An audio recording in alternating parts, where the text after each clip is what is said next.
So now we've talked about what Muhūrta is. Let's talk about why it's used, how it can improve your life, and the life of those around you.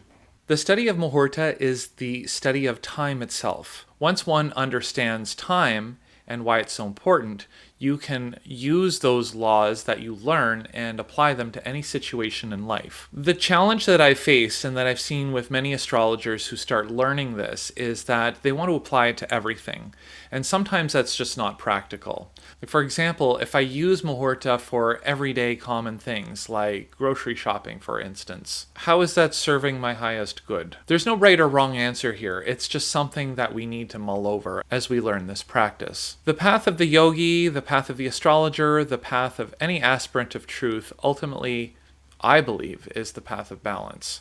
And so we should have that balanced approach when we're approaching the topic of Muhūrta. And so what I really want to impress on the students of this course is that you shouldn't necessarily use Muhūrta for everything. Think about actions that are going to change the course of your destiny, that are going to influence your karma. When you make an important decision with a long-lasting effect, ideally, this is where Muhūrta can really help you. What happens also with Muhūrta is that when we are undertaking Muhūrtas, like for example, starting a new business or getting married or something with a long-lasting consequence, sometimes we don't necessarily experience the fruits of that action until much later. For example, with a marriage. Most marriages will last hopefully at least a couple of years before there are signs that things aren't going well. If you launch a new business or launch a new website, sometimes it takes time to find clients.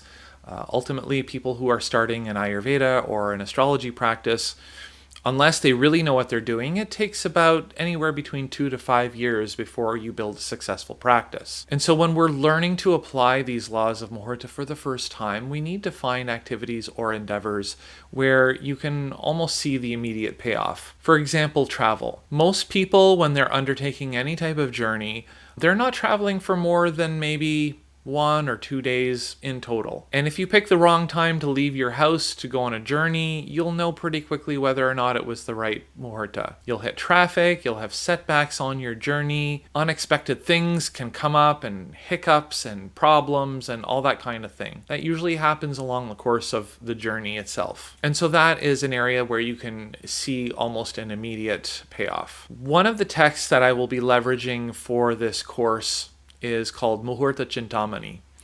And the second chapter of Muhūrta Chintamani deals with a lot of different kinds of Muhūrtas.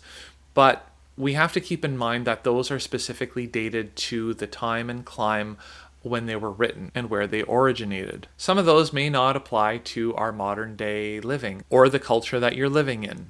And that's fine. What we want to try to do is understand the underlying principles so that we can apply them intelligently in our own endeavors. A few examples I have listed here are marriage, starting a new business or launching a new website, trying to start a new medical procedure or treatment, and one of my personal favorites, starting any new spiritual sadhana. Just as the weather person goes out and understands what's happening with the weather, we should become knowers of time. One of the names for astrologers in Sanskrit is Kalaniya, someone who knows and understands time. And lastly, I've sort of alluded to it before, but I just want to reiterate, we should never try to play God with Muhūrta. So a few more quick points and an overall recap. Muhūrta is a tool that supports dharma and should not be regarded as a way to manipulate outcomes for your own personal ego or greed. Doing so may create negative karma, which you will have to deal with. Even if you're choosing Muhūrtas for clients that are for their own personal ambition or greed, you need to be conscious of this as well, because your karma is now getting involved with their karma, and any advice that you give them can have an impact and bounce back on you. The other thing to consider is that Muhūrta should always be filtered through the lens of a person's natal horoscope. For example, you could take an average Joe Schmo from the street and pick a perfect Muhūrta to have them run for a political office. Will they become president of the United States? Depends on their karma.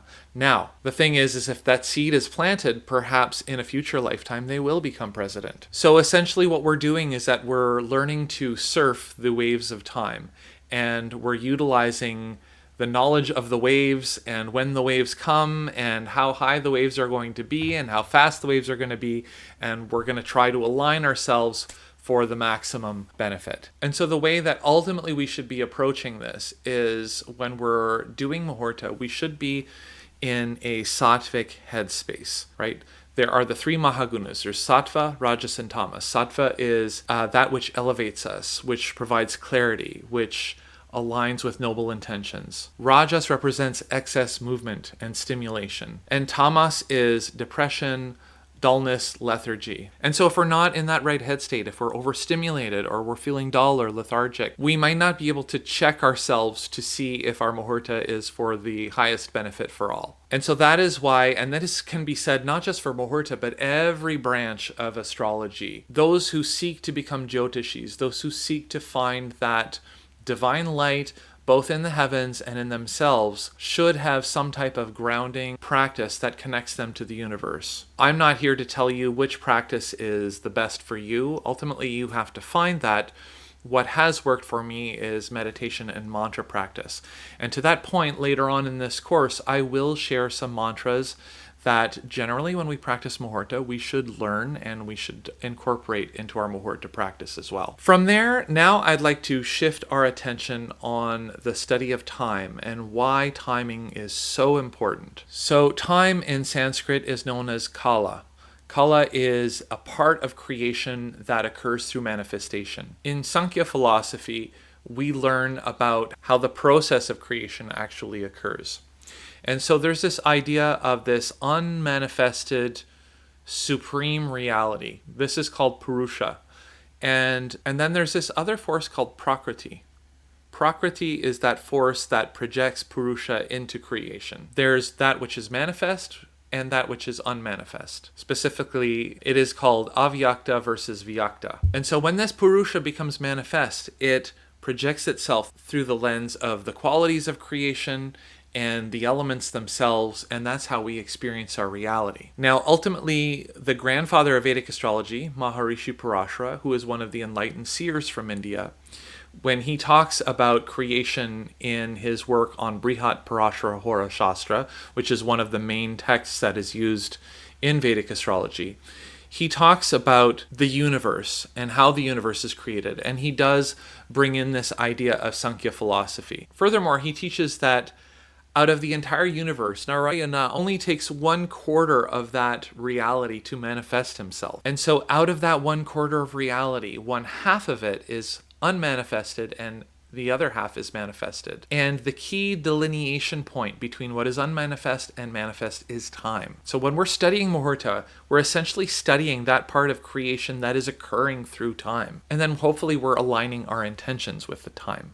So Jyotisha, Vedic astrology, as one of the Vedangas, specifically the eye, we talked about Veda Chakshu, that which gives us drishti, that which gives us sight. It allows us to see reality and helps us to guide our intelligence to make informed decisions towards the right usage of our free will. So simply stated in other words, Jyotisha helps us read time so that we can better ride time or surf through it. Now there are 5 great elements. There's Akash, which is known as space. There is Vayu, which is known as air. There is Agni, which is fire.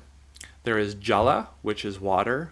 And then there is Prithvi, which is earth. We can take those elemental properties and we can apply them to time itself. This is something that is more taught specifically within the lineage that I'm studying with, but I'm going to be sharing it with you in the context of this course so we can better understand. When we think about fire, when we think about vitality, our ability to digest and transform nutrients into usable constituents for our body, that maps to Vāra.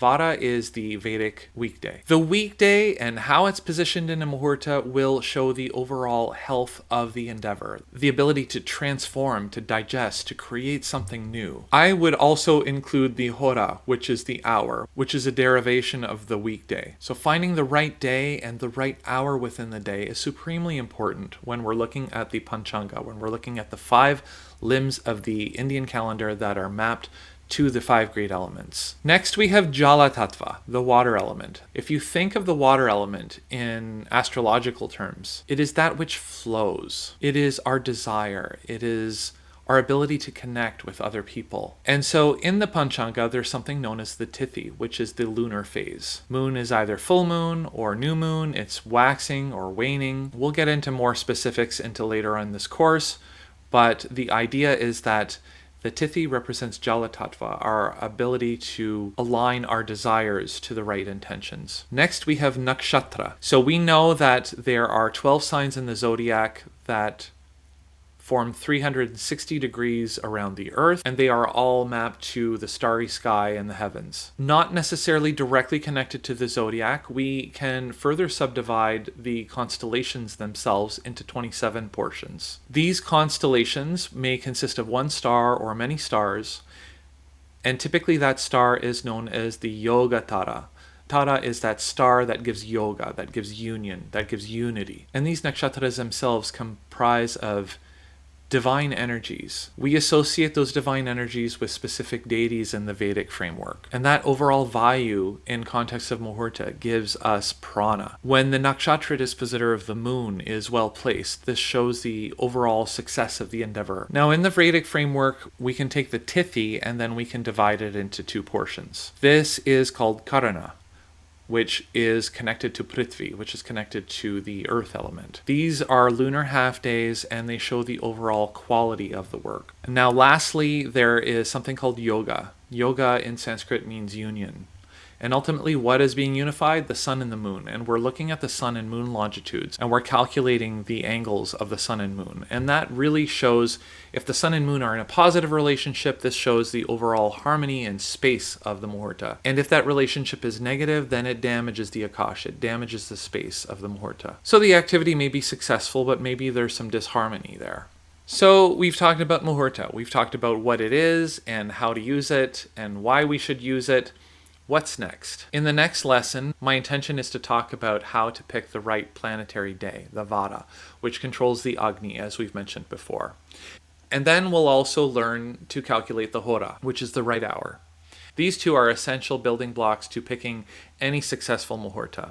They will become the foundation on which the rest of the entire course is going to be built upon.